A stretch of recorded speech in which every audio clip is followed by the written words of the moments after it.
Hi, I'm Alex, and welcome to the Music Development. Today, a quick video with 5 tips on how to get the most out of your practice time. Number 1. There's an important difference between practicing the guitar and just playing the guitar. Practice is when you're working on things you can't quite do. It's fine to play things you already know and have fun with. In fact, it's the best thing about playing an instrument, and I heartily encourage it. But if that's the only thing you do, you won't make much progress, and that means frustration when you encounter something tricky. Be patient and give yourself time to work on what you're weak at. That's what practice is all about. 2. Make sure that when you practice, you're getting the right posture. Now, I already mentioned before that you should sit on a comfortable chair or stool. Try to avoid sitting on sofas or beds or beanbags, as these don't help your posture and encourage slouching. For younger students that are having trouble keeping their feet flat on the floor, or their guitar keeps slipping, try using some thick books or a box on which to rest their feet.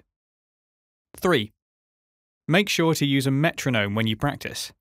There's loads of free ones out there that you can download on your device of choice, or you can even get a proper old-fashioned one like this.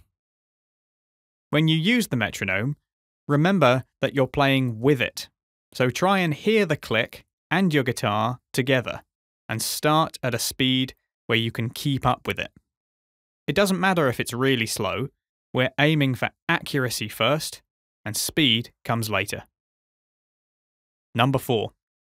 Keep your music organised. When practicing, that means using a music stand for sheets and books. I recommend getting one that has these holders to stop the pages from turning. Using a stand means that you can keep it at a comfortable level when you play and helps reinforce your posture. Don't put music on the floor or to the side or in some other awkward place. I promise you, your neck will thank you for it.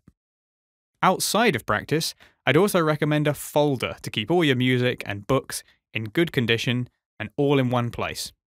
There's nothing worse than students showing up with their scales sheet looking like they've dragged it along the ground all the way to their lesson. Finally, number 5. Try to set a realistic and regular goal for your practice. Start with 10 minutes every day. It's much better to do a small amount every day than to do lots on one day and then do nothing for the rest of the week. And break up your practice time with different exercises. Start with a warm-up, like a finger exercise, then a few scales and arpeggios, and then play a song that you're working on. If you're struggling with one particular thing, just give it a break and try something else. You might come back to it later to discover that you've improved more than you thought. That's all for now. See you in the next video.